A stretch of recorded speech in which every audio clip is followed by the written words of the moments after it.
Topic শুরু করছি, that is nuclear reactions.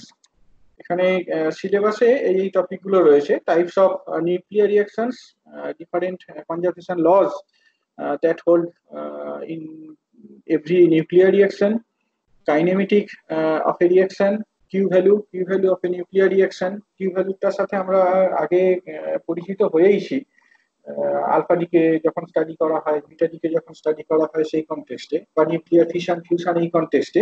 এখানে জিনিসটাকে আরেকটু ফর্মালি আমরা ডিফাইন করব। তারপর রিঅ্যাকশন রেট বলতে কি বোঝায়, রিঅ্যাকশন ক্রস সেকশন কি, এটাও খুব ইম্পর্টেন্ট একটা parameter that effect basically represents the probability that a nuclear reaction will take place. তো এই নিউক্লিয়ার রিঅ্যাকশন ক্রস সেকশন কি সেটা নিয়ে আমরা পড়বো।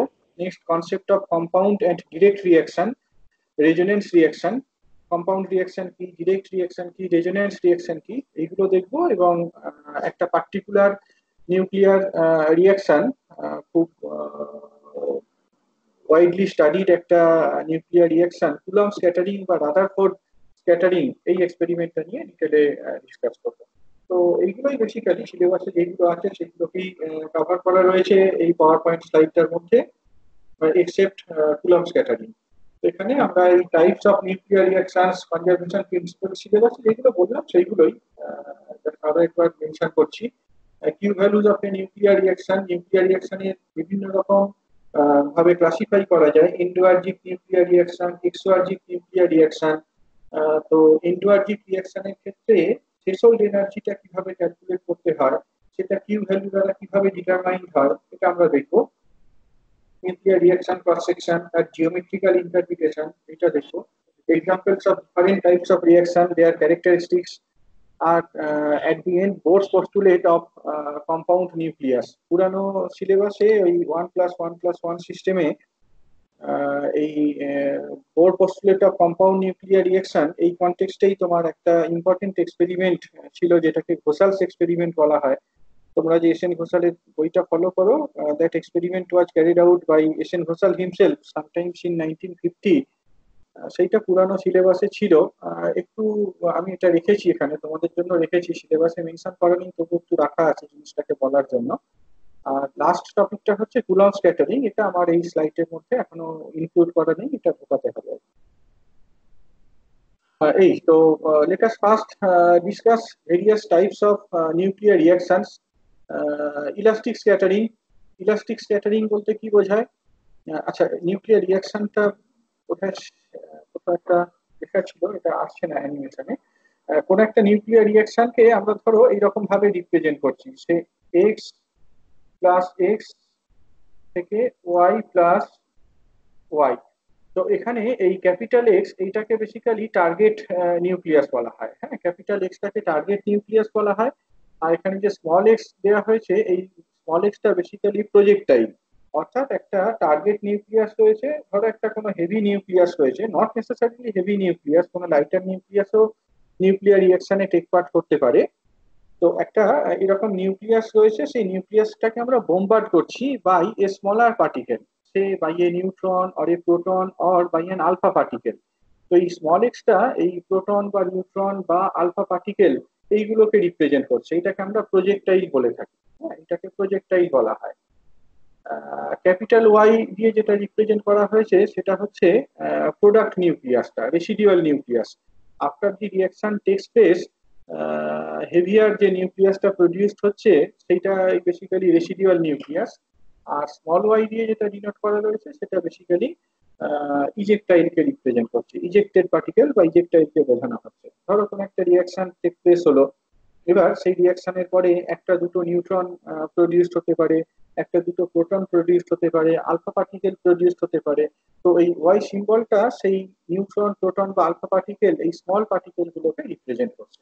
ওকে, দ্যাট ইজ দি কনভেনশন। তো what is an elastic scattering?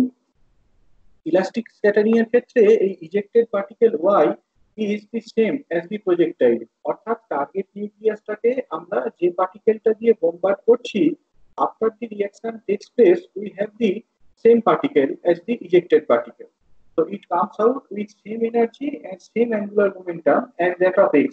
Incident particle, bombarding particle, projectile যে energy ছিল, যে অ্যাঙ্গুলার মোমেন্টাম ছিল, ইজেক্টেড পার্টিকেল ওয়াইটারও যদি একই রকম এনার্জি একই রকম অ্যাঙ্গুলার মোমেন্টাম থাকে তাহলে আমরা এই রিয়াকশনটাকে বা এই স্ক্যাটারিংটাকে ইলাস্টিক স্ক্যাটারিং বলবো।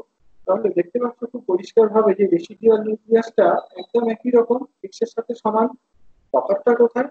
Residual nucleus Y has the same configuration as that of X, but the difference is that যে Y টা basically isomeric state of the parent nucleus বা টার্গেট নিউক্লিয়াস, অর্থাৎ Y নিউক্লিয়াসের যে এনার্জি স্টেট সেইটা কিছুটা different X এর respect,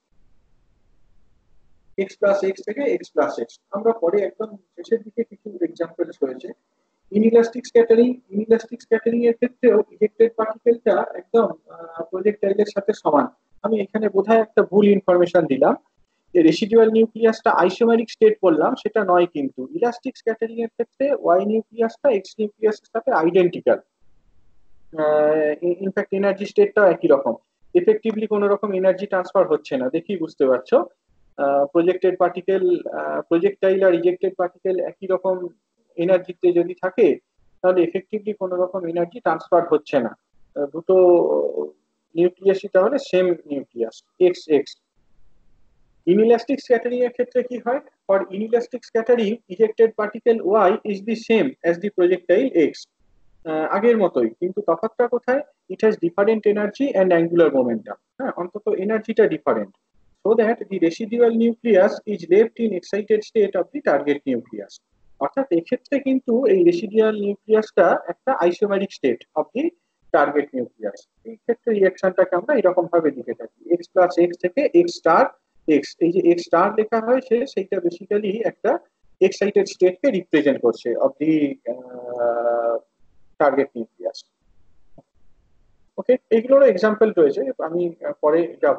এইটা প্রথমে দেওয়া উচিত ছিল আর কি। একটা নিউক্লিয়ার রিঅ্যাকশনকে আমরা ধরো এরকম ভাবে রিপ্রেজেন্ট করছি, যেমনটা বললাম, this is the target nucleus, this is the residual nucleus, this is projectile and this is ejectile or ejected particle. Next, radiative capture. Radiative capture বলতে কি বোঝায়? এটাও একটা particular type of nuclear reaction. Here the projectile X is absorbed by the target nucleus capital X. আমরা যে পার্টিকেলটা দিয়ে bombard করছি, নিউট্রন বা প্রোটন বা আলফা পার্টিকেল দিয়ে একটা টার্গেট নিউক্লিয়াসে বোমবার্ড করছি, এই বোমবার্ডিং পার্টিকেলটা ক্যাপচার্ড হয়, অ্যাবজর্ব হয় বাই দি টার্গেট নিউক্লিয়াস, এবং একটা কম্পাউন্ড নিউক্লিয়াস ফর্ম হয় in it's excited state, and that decays subsequently to the ground state by emitting one or more gamma photons। এক বা একাধিক গামা ফোটন এমিট করে আবার আগের স্টেটে ফিরে আসে। রিঅ্যাকশনটাকে দেখো এরকম ভাবে রিপ্রেজেন্ট করা যেতে পারে। The target nucleus is bombarded with this projectile, it is captured to form the compound nucleus। Compound নিউক্লিয়াসটা তার এক্সাইটেড স্টেটে প্রডিউসড হচ্ছে, এই স্টার সিম্বলটা সেই জিনিসটাকে রিপ্রেজেন্ট করছে। কম্পাউন্ড নিউক্লিয়াসটা produced in it excited state. Naturally excited স্টেটের একটা ডেফিনাইট লাইফ টাইম রয়েছে।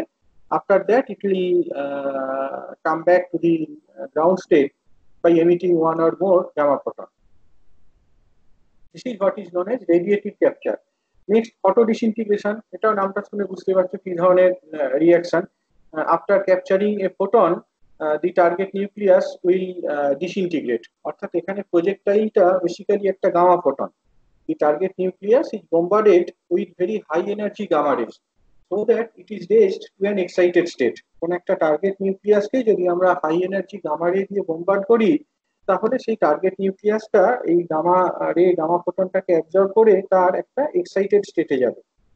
ওকে, এবার এই যে কম্পাউন্ড নিউক্লিয়াসটা তৈরি হলো, কম্পাউন্ড নিউক্লিয়াসটা গ্রাউন্ড স্টেটে ফিরে আসবে আফটার ডিসইন্টিগ্রেটিং স্মলার পার্টিকেলস। দেখো এখানে যেটা বোঝানো হয়েছে এক্স প্লাস গামা, এতে করে কি পাচ্ছি? এই এক্স নিউক্লিয়াসটাকে তার এক্সাইটেড স্টেটে পাচ্ছি।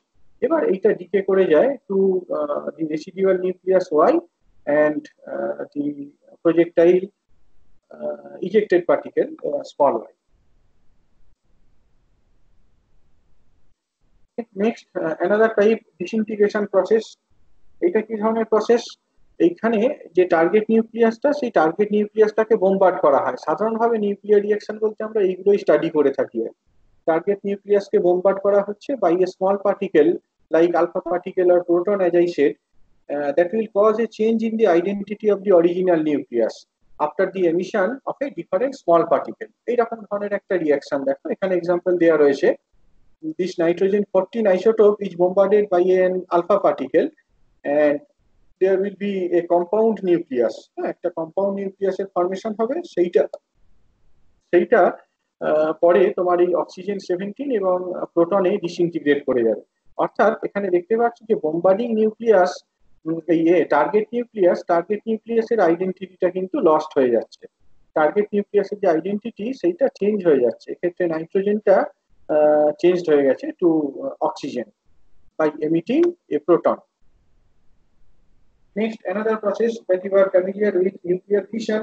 Fission process বলতে কি সেটা তোমরা জানো যে একটা হেভিয়ার নিউক্লিয়াসকে যদি স্মল পার্টিকেল লাইক নিউট্রন দিয়ে বোম্বার্ড করা হয় তাহলে এই হেভিয়ার নিউক্লিয়াসটা দুটো কম্পারেবল মাস নাম্বারের নিউক্লিয়াইয়ে ফ্র্যাগমেন্টেড হয়ে যায়, ডিসইন্টিগ্রেটেড হয়ে যায় এবং এই প্রসেসে আরো কিছু স্মলার পার্টিকেল এমিটেড হয়। You remember this reaction when uranium 235 is bombarded with a neutron,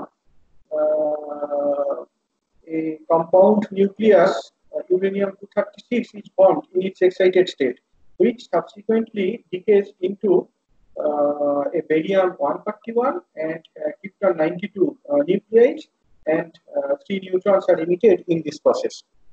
এটা একটা নিউক্লিয়ার ফিশন। ঠিক একই রকম ভাবে আরো একটা রিঅ্যাকশন যেটার সাথে তোমরা পরিচিত আছো, নিউক্লিয়ার ফিউশন বলা হয়। In this case, lighter nuclei take part, right? Lighter nuclei under high temperature environment can combine to form a heavier nucleus. For example, two deuterium can take part in nuclear fusion process to produce a helium-3 nucleus and a neutron. Next, another reaction, stripping reaction. এই রিঅ্যাকশনটা দেখে কি বুঝছো বলো তো? এই particular রিঅ্যাকশনটাতে এখানে যে রিঅ্যাকশনটা দেখছো এই রিঅ্যাকশনটার দিকে তাকাও ভালো করে। দেখো এখানে অ্যালুমিনিয়াম 27 এই নিউক্লিয়াসটাকে যখন একটা ডয়টেরিয়াম দিয়ে বোম্বার্ড করা হচ্ছে, we have aluminium 28 as the residual nucleus and a proton. Hydrogen means a proton as the ejected particle, right? এখন ডয়টেরিয়ামের কনফিগারেশনটার দিকে তাকাও। ডয়টেরিয়ামের কনফিগারেশনটা কেমন? It has 1 proton 1 neutron. কাজে এই রিঅ্যাকশনটাতে বেসিক্যালি যেটা হচ্ছে, এই অ্যালুমিনিয়াম 27টাকে যখন আমি ডয়টেরিয়াম দিয়ে বোম্বার্ড করছি, এই ডয়টেরিয়ামের নিউট্রনটা অ্যালুমিনিয়াম 27 অ্যাবজর্ব করে নিচ্ছে, বাকি পার্টটাকে ছেড়ে দিচ্ছে। এই রিঅ্যাকশনটাকে বেসিক্যালি স্ট্রিপিং রিঅ্যাকশন বলা হয়। এই এক্সাম্পলটা যদি বুঝে থাকো তাহলে রিঅ্যাকশনটা খুব পরিষ্কার। Stripping reaction is a special type of nuclear reaction in which part of the incident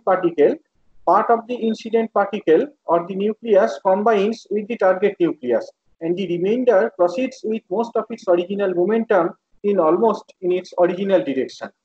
Deuteron stripping reaction হিসাবে এখানে যে এক্সাম্পলটা দেওয়া হয়েছে, এই ক্ষেত্রে incident nucleus is a deuteron and only a proton emerges from the target nucleus. এক্সাম্পলটা clearly বোঝা গেল? স্ট্রিপিং রিঅ্যাকশন যেটা বললাম,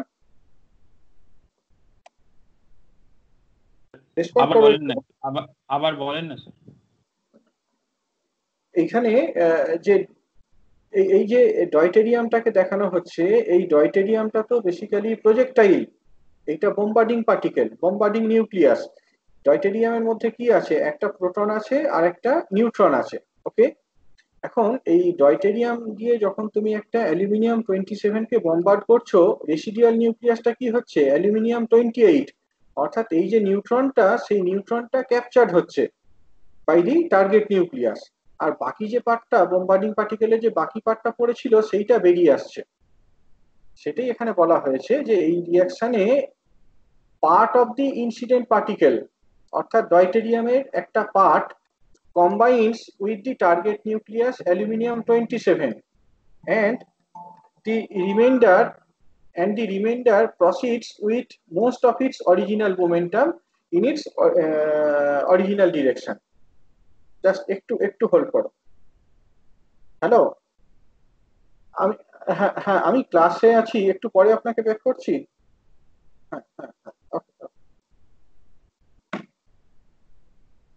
এবার বুঝতে পারলে এক্সপেরিমেন্টটা, এই রিঅ্যাকশনটা? ডয়টেরিয়ামের একটা পার্ট, ডয়টেরিয়ামের মধ্যে প্রোটন এবং নিউট্রন রয়েছে। এই রিয়াকশনে অ্যালুমিনিয়ামটা ডয়টেরিয়ামের একটা পার্ট, একটা একটা প্রোটনকে ক্যাপচার করে নিয়েছে, বাকি যে পার্টটা সেটা পড়ে থাকছে, সেটা ইজেক্টেড পার্টিকেল হিসেবে বেরিয়ে যাচ্ছে। বুঝলে? হ্যাঁ স্যার, এবার বুঝতে পেরেছি। আচ্ছা, নেক্সট এইরকম ধরনের এর বেসিক্যালি অপোজিট রিয়াকশনটা দেখো। অপোজিট রিয়াকশনটা কিরকম এক্সপেক্ট করো? অপোজিট রিয়াকশনটা কিরকম এক্সপেক্ট করো বলো? এখানে একটা কি হচ্ছে, বেরিয়ে যাবে, এখানে কি হচ্ছে, একটা বেরিয়ে টার্গেট, যাবে। এখানে কি টার্গেট নিউক্লিয়াসটা তোমার বোম্বার্ডিং পার্টিকেলের একটা পার্টকে অ্যাবজর্ব করে নিচ্ছে। এখন এমনটাও তো হতে পারতো যে টার্গেট নিউক্লিয়াস, এই বোম্বার্ডিং পার্টিকেলটা টার্গেট নিউক্লিয়াসের একটা পার্টকে বের করে নিয়ে চলে আসতে পারতো। বোম্বার্ডিং পার্টিকেলটা, প্রজেক্টাইলটা টার্গেট নিউক্লিয়াস থেকে একটা পার্টকে বের করে নিয়ে যেতে পারতো, তাই না? অপোজিট রিয়াকশনটা হ্যাঁ এরকম হ্যাঁ ভাবে হ্যাঁ বলতে পারো। হ্যাঁ হ্যাঁ এখানে হ্যাঁ বেসিক্যালি হ্যাঁ সিম্বলিক্যালি জিনিসটাকে রিপ্রেজেন্ট করা রয়েছে স্ট্রিপিং রিয়াকশনটা। এ প্লাস বি প্লাস এক্স থেকে দেখছো এ প্লাস এক্স বি, এটা আরো ভালোভাবে বোঝা যাচ্ছে। আমি পরে যেটা বলছিলাম সেটা, এই রিয়াকশনটাকে পিক আপ রিয়াকশন বলা হয়। এই যে রিয়াকশনটা, যে অপোজিট টাইপের রিয়াকশন বলছিলাম, এটা একদম just the opposite to the stripping reaction. এই ক্ষেত্রে projectile picks up one or more nucleons from the target nucleus. For example, neutron pick up reaction in the pd reaction. দেখো এই যে রিয়াকশনটা, এটা বেসিক্যালি দেওয়া হয়েছে, সিম্বলিক্যালি বোঝানো হয়েছে। এ প্লাস এক্স এইটা ইওর টার্গেট নিউক্লিয়াস, এইটা টার্গেট নিউক্লিয়াস, আর বিটা হচ্ছে বোম্বার্ডিং পার্টিকেল, প্রজেক্টাইল। এবার এই রিয়াকশনটা এমন ভাবে অকার করছে দেখো, এই টার্গেট নিউক্লিয়াস থেকে এক্সটা বি বের করে নিয়েছে, নিয়ে বি প্লাস এক্স হিসাবে বেরিয়ে আসছে। তাহলে এটা পিক আপ রিয়াকশন বলতে পারি। অ্যাকচুয়াল এক্সাম্পলটা এখানে বলা আছে, nitrogen 14 when bombarded by a neutron we have tritium as the ejected particle and carbon 12 as the residual nucleus। দেখো এখানে কি হয়েছে, এই নাইট্রোজেন 14 এইটা থেকে বেসিক্যালি একটা প্রোটন, একটা প্রোটন আর একটা নিউট্রন বেরিয়ে এসেছে। নাইট্রোজেন 14 এইটা থেকে একটা প্রোটন, একটা নিউট্রন, একটা নিউট্রন নয় দুটো নিউট্রন, রাইট? দুটো নিউট্রন নাইট্রোজেন 14 থেকে একটা প্রোটন, দুটো নিউট্রন, মানে বেসিক্যালি এই যে জিনিসটা 2H1 এইটা বেরিয়ে এসেছে। 2H1 এইটা বেরিয়ে এসেছে, তাতে করে কি হয়েছে, তাতে করে 2H1 আর এই নিউট্রন এরা বেসিক্যালি কম্বাইন্ড হয়ে এই যে টিট্রিয়াম প্রডিউসড হয়েছে। অর্থাৎ বোম্বার্ডিং পার্টিকেলটা ওয়ান অর মোর নিউক্লিয়নকে এক্সট্রাক্ট করে নিয়েছে ফ্রম দি টার্গেট নিউক্লিয়াস। তো this is an example of a pick up reaction. ঠিক আছে, এগুলোই আর কি, এগুলোই different types of nuclear reactions. এরপর কিছু কনজারভেশন লস, যেগুলো সাধারণভাবে সমস্ত নিউক্লিয়ার রিয়াকশনে ক্ষেত্রে ভ্যালিড হয়, ইনফ্যাক্ট হতেই হবে আর কি। এদের মধ্যে কোনো একটা যদি ভায়োলেটেড হয় তাহলে নিউক্লিয়ার রিয়াকশনটা সম্ভব নয়, কোনো একটা ভায়োলেশন হলেই নিউক্লিয়ার রিয়াকশনটা সম্ভব নয়। এটা বেসিক্যালি তোমরা ছোটবেলাতেও পড়ে এসেছো। অ্যাটমিক নাম্বার, মাস নাম্বার, এইগুলো দেখেই বলে দেওয়া যায় যে এই পার্টিকুলার রিয়াকশনটা ফিজিবল কিনা। বা রিয়াকশনটায় যদি তোমার একটা পার্টিকেল, একটা নিউক্লিয়াস ব্ল্যাঙ্ক দেওয়া থাকে, তাহলে মাস নাম্বার, অ্যাটমিক নাম্বার কনজারভেশন লাগিয়ে আমরা সেই মিসিং পার্টিকেলটাকে আইডেন্টিফাই করতে পারি, মিসিং নিউক্লিয়াসটাকে আইডেন্টিফাই করতে পারি। তো এই মাস নাম্বার, অ্যাটমিক নাম্বার শুধু নয়, এর পাশাপাশি আরো কিছু প্রপার্টিজ রয়েছে যেগুলো should remain conserved in all nuclear reactions. সেগুলোই ওয়ান বাই ওয়ান মেনশন করা রয়েছে। First of all, the mass number, as I said, the total number of nucleons taking part in a nuclear reaction must be conserved after the reaction. So this means the combined mass number of X and X must be equal to the combined mass number of Y and Y. আমরা যদি এরকম একটা nuclear রিয়াকশনের কথা consider করি, ধরো এই X এর mass number হচ্ছে ক্যাপিটাল এ, স্মল এক্স এর মাস নাম্বার স্মল এ, এদের ক্ষেত্রে সেগুলো respectively A prime A prime, তাহলে by the conservation of mass number we must have this relation, capital A plus A equals to capital A prime plus small a prime। ঠিক একই রকম ভাবে conservation of atomic number, আগে আমরা mass number বললাম, now atomic number. the total number of protons must be conserved in any nuclear reaction. This basically follows from the conservation of electric charge. Electric charge conserve থাকতে হবে, এখান থেকে বলা যায় যে atomic number must be conserved. কাজেই দেখতে পাচ্ছি যে মাস নাম্বার এবং অ্যাটমিক নাম্বার দুটোই যদি কনজার্ভ থাকে তাহলে ন্যাচারালি নিউট্রন নাম্বারটাও কনজার্ভ থাকে, সেটা আলাদা করে স্পেসিফাই করার দরকার নেই naturally. So the total number of protons must be conserved in any nuclear reaction. That means sum of the atomic numbers of X and X must be equal to sum of the atomic numbers of Y and Y. Symbolically যদি লিখি তাহলে জিনিসটা এরকম হবে। Next energy, এটাও একটা fundamental quantity যেটাকে conserve থাকতে হবে। এনার্জি মিন্স কিন্তু মাস এনার্জি, কেমন? Total energy include the rest mass energy of all the nuclei taking part in the reaction and their kinetic energy. Total energy, relativistic energy, mc square. According to special theory of relativity, তোমরা দেখেছো যে mc square টা basically kinetic energy and rest mass energy এদের sum. তো তাহলে আমরা যখন energy কনজারভেশনের কথা বলছি, টোটাল এনার্জি কনস্ট্যান্ট, এই কথার অর্থ কি? এই কথার অর্থ হচ্ছে যে তোমার কোন একটা রিঅ্যাকশনে যে নিউক্লিয়াস গুলো টেক পার্ট করছে তাদের রেস্ট মাস এনার্জি এবং কাইনেটিক এনার্জি সামটা রিঅ্যাকশনের পরে যে প্রোডাক্ট গুলো পাচ্ছি তাদের রেস্ট মাস এনার্জি এবং কাইনেটিক এনার্জি সামের সাথে সমান হবে। এটা একটা এক্সাম্পল দিয়ে একই রকম ভাবে বোঝানো রয়েছে। যদি এইটা একটা নিউক্লিয়ার রিঅ্যাকশন বলো টিপিক্যালি, তাহলে mx স্কয়ার প্লাস ex, এইটা কি বোঝাচ্ছে? এই সামটা বোঝাচ্ছে total energy of the target nucleus. On the other hand এইটা এবং এইটা কি বোঝাচ্ছে? Total energy of the bombarding particle x। এদের যে সামটা সেইটা ডান দিকের সাথে সমান হতে হবে, অর্থাৎ my প্লাস ইউআই যেটা কিনা total energy of the residual নিউক্লিয়াসকে রিপ্রেজেন্ট করছে, আর পরের যে পার্টটা my স্কয়ার ইনটু ইউআই এইটা ইজেক্টেড পার্টিকেলের টোটাল এনার্জিকে রিপ্রেজেন্ট করছে, সেইটার সাথে সমান হতে হবে। নেক্সট লিনিয়ার মোমেন্টাম, এটা একটা fundamental property that must have to be conserved. The vector sum of the linear momentum of the nuclei taking part in reaction must be same as the vector sum of the linear momentum of the products. এই একই রকম ভাবে আমরা জিনিসটাকে বলতে পারি px plus px, অর্থাৎ residual যে টার্গেট নিউক্লিয়াস এবং বোম্বার্ডিং যে পার্টিকেল তাদের টোটাল লিনিয়ার মোমেন্টাম, সেইটা প্রোডাক্ট নিউক্লিয়াস, রেসিডুয়াল নিউক্লিয়াস এবং ইজেক্টেড পার্টিকেল এদের লিনিয়ার মোমেন্টামের ভেক্টর সামের সাথে সমান। Next, angular momentum. Angular momentum conservation. Every nucleus has definite angular momentum.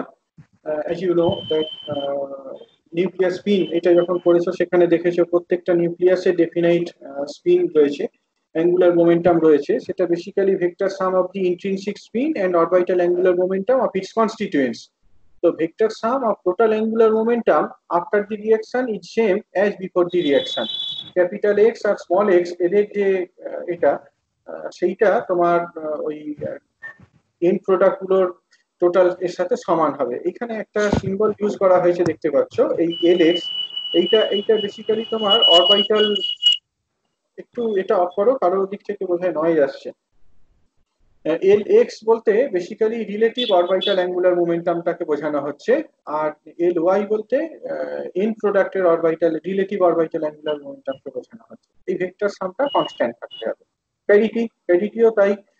যদি সাধারণভাবে নিউক্লিয়ার রিঅ্যাকশন গুলো স্ট্রং ইন্টারঅ্যাকশন যেগুলো আমরা কমনলি দেখে থাকি, উইক ইন্টারঅ্যাকশন থাকতেই পারে, প্যারিটিটা কিন্তু উইক ইন্টারঅ্যাকশনে কনজার্ভ থাকে না, বাট স্ট্রং ইন্টারঅ্যাকশন এটা অবশ্যই কনজার্ভ থাকতে হবে। পরে যখন তোমরা এলিমেন্টারি পার্টিকেল ফিজিক্স পড়বে সেখানেও দেখতে পাবে যে প্যারিটি একটা fundamental quantity that must be conserve in all strong interactions, weak ইন্টারঅ্যাকশনে ইট মে বি ভায়োলেটেড।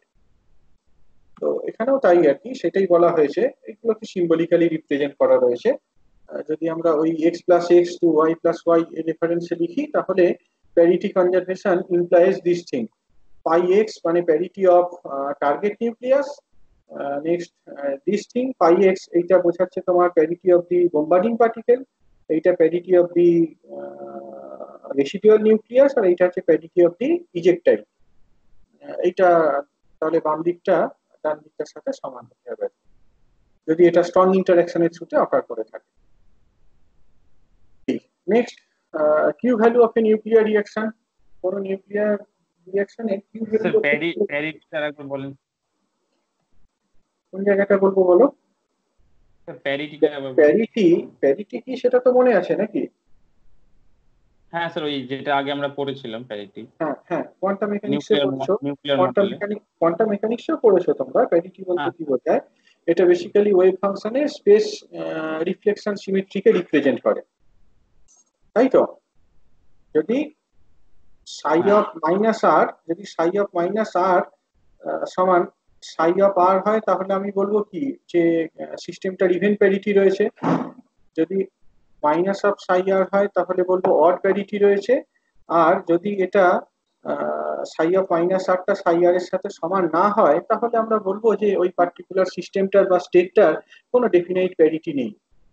হ্যাঁ, এখন যদি অরবিটাল অ্যাঙ্গুলার মোমেন্টাম এল হয়, parity of a state is determined by -1 to the power L.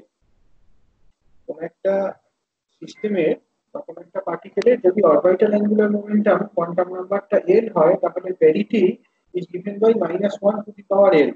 সেটাই লেখা হয়েছে। এই যে পাই আই বলতে ইনিশিয়াল প্যারিটিকে বোঝানো হচ্ছে। ক্যাপিটাল এক্স আর স্মল এক্স, এই ক্যাপিটাল এক্স এর প্যারিটি হচ্ছে পাই এক্স, স্মল এক্স এর প্যারিটি হচ্ছে পাই, এই যে পাই স্মল এক্স, এইভাবে ডিনোট করা হচ্ছে। এইটা কি রিপ্রেজেন্ট করছে? এইটা রিপ্রেজেন্ট করছে যে রিলেটিভ অ্যাঙ্গুলার মোমেন্টামটা কত। যখনই তোমার একটা টার্গেট নিউক্লিয়াসকে তুমি বোমবার্ড করছো, বোমবার্ডিং পার্টিকেলটা যত টার্গেট নিউক্লিয়াসের কাছাকাছি চলে আসছে না, সেখানে একটা বাউন্ড স্টেট ক্রিয়েটেড হচ্ছে। এই বাউন্ড স্টেট ক্রিয়েটেড হওয়ার জন্য একটা রিলেটিভ অরবিটাল অ্যাঙ্গুলার মোমেন্টাম থাকতে পারে। সেইটাকে হিসাবের মধ্যে নিয়েই parity of the initial state এইটাকে হিসাব করা হয়েছে। একদম একই রকম ভাবে যখন প্রোডাক্ট নিউক্লিয়াস গুলো জেনারেটেড হচ্ছে,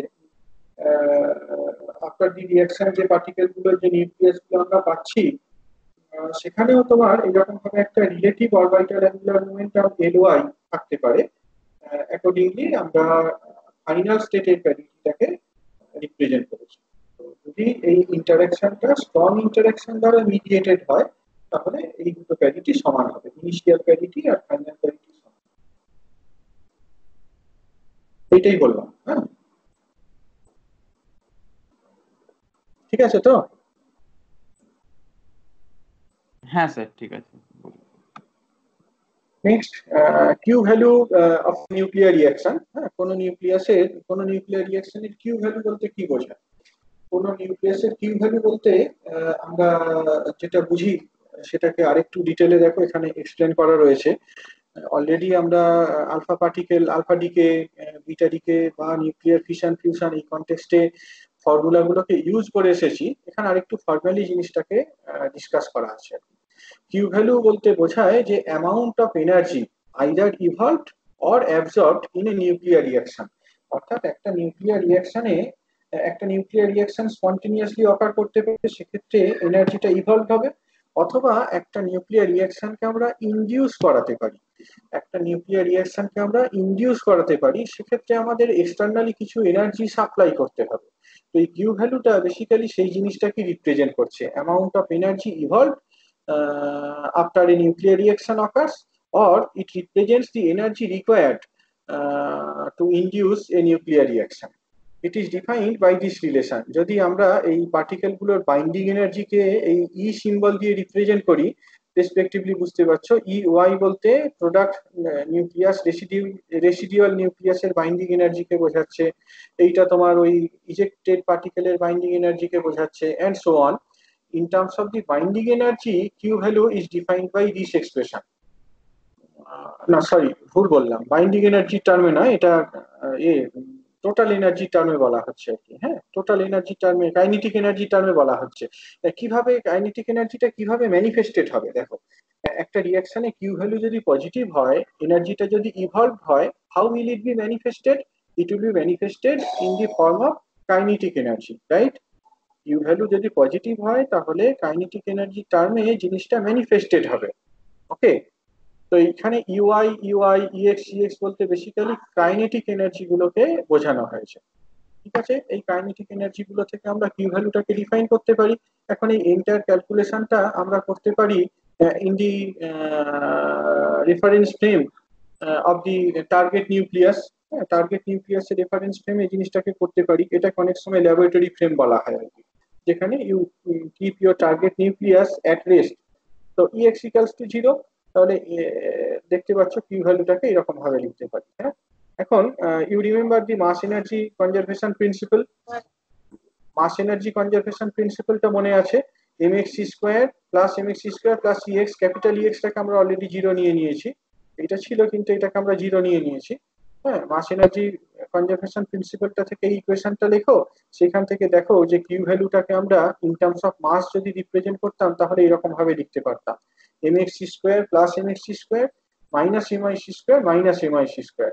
বা যদি আমরা মাসগুলোকে এনার্জি ইউনিটে রিপ্রেজেন্ট করি তাহলে সিম্পলি কিউ ভ্যালুটাকে এই M X plus M X minus M I এইভাবে লিখে ফেলা যায়। অর্থাৎ combined mass of the nuclei taking part in the reaction minus combined mass of the nuclei produced after the nuclear reaction. এই দুটো value থেকে আমরা কিউ ভ্যালুটাকে ডিফাইন করে ফেলতে পারি। আবার তোমরা যদি একটু মনে করো দেখবে যে তোমার মাস রিলেশনটা যদি এইরকম হয়, এই মাসগুলোকে তো বাইন্ডিং এনার্জি ফর্মে রিপ্রেজেন্ট করা যেতে পারতো। মাসগুলোকে আমরা বাইন্ডিং এনার্জি ফর্মে রিপ্রেজেন্ট করতে পারতাম। কিভাবে রিপ্রেজেন্ট করা হয় মাসকে বাইন্ডিং এনার্জি ফর্মে, মনে আছে? মনে আছে মাসকে কিভাবে বাইন্ডিং এনার্জি ফর্মে রিপ্রেজেন্ট করা হয়? এম এ জেড সমান কি Z into mass of hydrogen plus M into mass of neutron minus the binding energy say B, কেমন? এরকম ভাবে লিখতে পারি। এবার যে কোনো নিউক্লিয়ার রিঅ্যাকশনে প্রোটন নাম্বার আর neutron number, total proton number total neutron number তো কনস্ট্যান্ট। তাহলে দেখো মাসগুলোর ডিফারেন্স এইরকম ভাবে দিয়ে যদি কিউ ভ্যালুটাকে রিপ্রেজেন্ট করা যায়, বাইন্ডিং এনার্জি ডিফারেন্সকে যদি এরকম ভাবে রিপ্রেজেন্ট করি B Y plus B Y minus B X, তাহলে কিউ ভ্যালুটাকে রিপ্রেজেন্ট করতে পারবো এরকম ভাবে। তাহলে অনেকগুলো ডেফিনিশন আমরা কিউ ভ্যালুর জন্য পেলাম। একটা হচ্ছে যে তোমার এক্সপেরিমেন্টাল অবজারভেবলের টার্মে, বাই এক্সপেরিমেন্ট যদি আমরা রেসিডুয়াল নিউক্লিয়াসের এনার্জিটাকে ক্যালকুলেট করতে পারি, কোনোভাবে রেসিডুয়াল নিউক্লিয়াসের এনার্জিটাকে যদি ক্যালকুলেট করতে পারি, ইজেক্টেড পার্টিকেলের এনার্জিকে যদি ক্যালকুলেট করতে পারি, আর যে পার্টিকেলটাকে টার্গেট বোম্বার্ডিং পার্টিকেল হিসেবে ইউজ করছিলাম তার এনার্জিটা যদি জানা থাকে, সেইখান থেকে কিন্তু আমরা এক্সপেরিমেন্টাল ইকিউ ভ্যালুটাকে ডিটারমাইন করতে পারবো। আর অল্টারনেটিভ অ্যাপ্রোচটা হচ্ছে যে সমস্ত স্পিসিস গুলো নিউক্লিয়ার রিঅ্যাকশনে টেক পার্ট করেছে তাদের মাস ডেটা থেকে বের করে ফেলতে পারি, বা অল্টারনেটিভলি আমরা বাইন্ডিং এনার্জি ভ্যালু থেকেও জিনিসটাকে বের করে ফেলতে পারি। ওকে, কোনো প্রশ্ন কিউ ভ্যালু সম্পর্কে? না স্যার। ওকে, এখানে কতগুলো এক্সাম্পল দেয়া রয়েছে দেখো কিভাবে কিউ ভ্যালু ক্যালকুলেট করতে হয়। হ্যাঁ, প্রথম প্রথম যে এক্সাম্পলটা দেখছো, একটা লিথিয়ামকে বেসিক্যালি এই ডয়টেরিয়াম দিয়ে বোমবার্ড করা হয়েছে। করার পর দুটো আলফা পার্টিকেল আমরা পেয়েছি। তো এই রিঅ্যাকশনটার কিউ ভ্যালুটা কত সেইটা বের করতে দেওয়া রয়েছে। ডেটা কি কি দেওয়া রয়েছে? গিভেন ডেটা হচ্ছে এইটা, ডয়টেরিয়ামের মাস গিভেন, আলফা পার্টিকেলের মাস গিভেন, আর লিথিয়াম 6 এর মাস এইটাও গিভেন। তাহলে use this formula. Q Q বলতে কি বোঝায়? ইন টার্মস অফ মাস যদি লেখো, দেখেছো ইন টার্মস অফ মাস এটা কি basically total mass of the nuclei taking part in the interaction, in the reaction. সেটা কত? লিথিয়ামের মাস আর আমরা ডয়টেরিয়ামের মাস এই দুটোকে যোগ করব, সেখান থেকে এই দুটো আলফা পার্টিকেলের মাস বাদ দিয়ে দেব। যদি দি ইউনিফাইড মাস ইউনিটে রিপ্রেজেন্ট করলে ভ্যালুটা এইরকম হয়, you know the conversion factor 1 U equals to 931.5 MeV। যদি in terms of energy calculate করো দেখতে পাবে কিউ ভ্যালুটা হচ্ছে 22.37 মেগা ইলেকট্রন ভোল্ট। বুঝতে পারছো ভ্যালুটা এখান থেকে কিন্তু পজিটিভ। অর্থাৎ এই রিঅ্যাকশনটা যদি অকার করে, তাহলে একটা রিঅ্যাকশন অকার করলে আমরা 22.37 মেগা ইলেকট্রন ভোল্ট এনার্জি পাবো। এই এনার্জিটা কিভাবে ম্যানিফেস্টেড হবে? ন্যাচারালি এই এনার্জিটা will be imparted as the kinetic energy, it will be imparted in the form of kinetic energy to the alpha particle. Alpha পার্টিকেলের কাইনেটিক এনার্জি হিসাবে জিনিসটা ম্যানিফেস্টেড হবে। পরের এক্সাম্পলটাতে দেখো, এক্ষেত্রে একটা নাইট্রোজেনকে বোমবার্ড করা হয়েছে,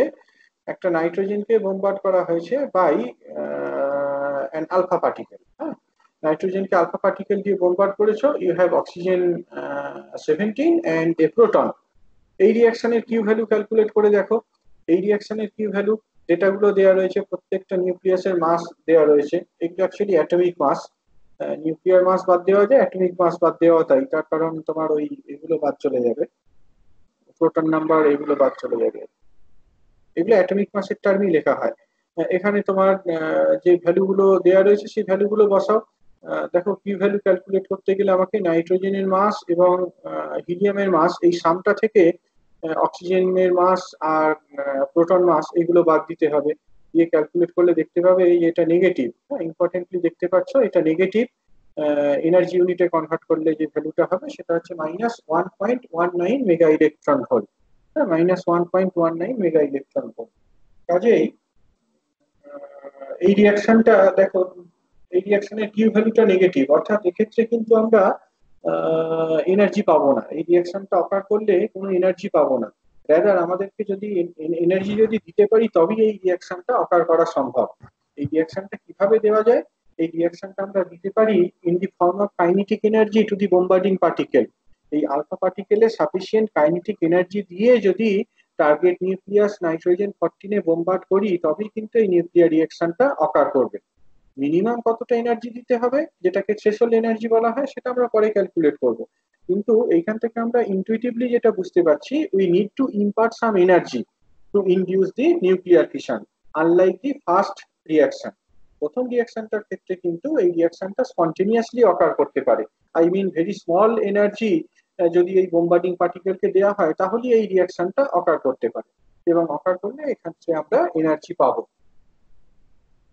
এটার বেসিসেই এই নিউক্লিয়ার রিঅ্যাকশন গুলোকে দুভাগে ভাগ করা হয়, একটা হচ্ছে এন্ডোয়ার্জিক রিঅ্যাকশন আর একটা এক্সোয়ার্জিক রিঅ্যাকশন।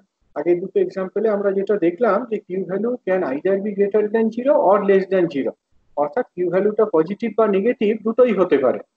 যদি কিউ ভ্যালুটা পজিটিভ হয়, যেমনটা আমরা বুঝলাম যে energy will be evolved if the nuclear reaction takes place, we call such nuclear reaction to be exoergic reaction. এই নিউক্লিয়ার রিঅ্যাকশন গুলোকে আমরা এক্সোয়ার্জিক রিঅ্যাকশন বলে থাকি। আর যদি কিউ ভ্যালুটা লেস দেন জিরো হয়, কিউ ভ্যালুটা যদি নেগেটিভ হয়, সেক্ষেত্রে কিন্তু energy is absorb in the reaction process. হ্যাঁ, এটাকে এন্ডোয়ার্জিক রিঅ্যাকশন বলা হয়। Since there is a net deficit of energy, we have to supply some energy so that the reaction can take place. This usually comes from the kinetic energy of the projectile. প্রজেক্টাইলটা যদি আমরা sufficient energy দিয়ে বোমবার্ড করি তবেই এই রিঅ্যাকশনটা সম্ভব। Minimum যে kinetic এনার্জিটা দিলে ওই এন্ডোয়ার্জিক রিঅ্যাকশনটা অকার করবে, সেই রিঅ্যাকশনটাকে আমরা সেই এনার্জিটাকে আমরা থ্রেশহোল্ড এনার্জি বলে থাকি। Threshold energy is thus the minimum kinetic energy of the projectile which can initiate an endoergic nuclear reaction. ওকে, কোনো প্রশ্ন? স্যার বলো। হ্যালো, হ্যাঁ, শুনছি শুনছি, বলো বলো। স্যার বলছি যে মানে এখানে যে এই প্রজেক্টাইলে যে মিনিমাম কাইনেটিক এনার্জি, ওটাই তাহলে মানে মিনিমাম এনার্জি রিকোয়ারমেন্ট হচ্ছে ওই ইয়েটাতে, মানে এই রিঅ্যাকশনটাতে, আর বাইরে থেকে এক্সট্রা কোনো এনার্জি দেওয়ার প্রয়োজন পড়ছে না, বাইরে থেকে এনার্জিটা আমরা কিভাবে দিতে পারি, এটাই তো কোশ্চেন। বাইরে থেকে এনার্জিটা আমরা কিভাবে দিতে পারি বলো না। বাইরে থেকে এনার্জি দেওয়ার একটাই উপায়, বাইরে থেকে এনার্জি দেওয়ার একটাই উপায়, সেটা হচ্ছে যে বোম্বার্ডিং পার্টিকেল, যেটাকে প্রজেক্টাইল বলছি, সেখানে কাইনেটিক এনার্জি ডেলিভার করা, সেইটাকে হাই ভেলোসিটিতে প্রজেক্ট করা, হাই ভেলোসিটি নিয়ে হাই কাইনেটিক এনার্জি দিয়ে বোমবার্ড করা, এটাই তো এক্সটার্নাল এনার্জি।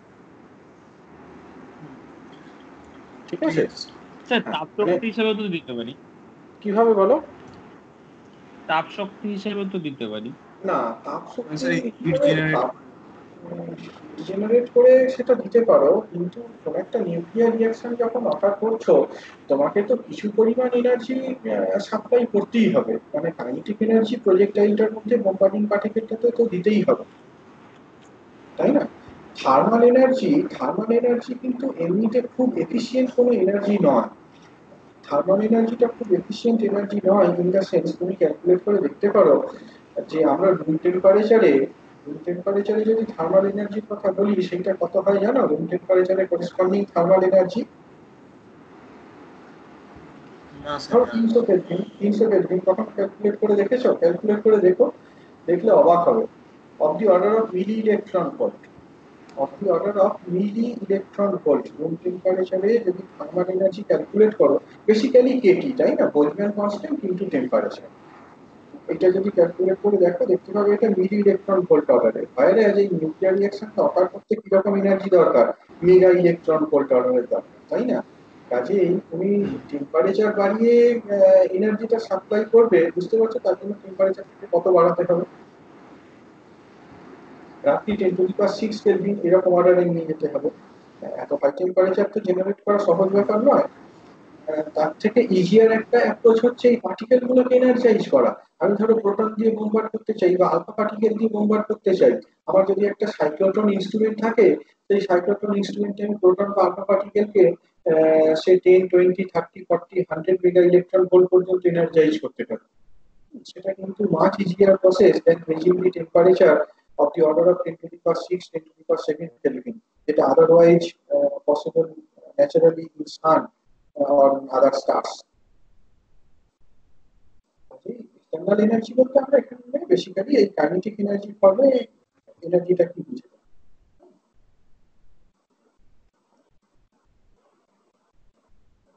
এইটাই। আর কোনো কোয়েশ্চেন? না স্যার, না স্যার। ঠিক আছে, তাহলে এখান পর্যন্তই থাক, পরে আবার কন্টিনিউ করবো আর কি। হ্যাঁ, আমার আসলে বেশ কতগুলো কাজ এই সময়টা এখন রেগুলার পড়ে গেছে। প্রত্যেকদিন অ্যাডমিশনের যে ডেটা সেগুলোকে কালেক্ট করতে হবে, করে ওয়েবসাইটে আপলোড করতে হবে।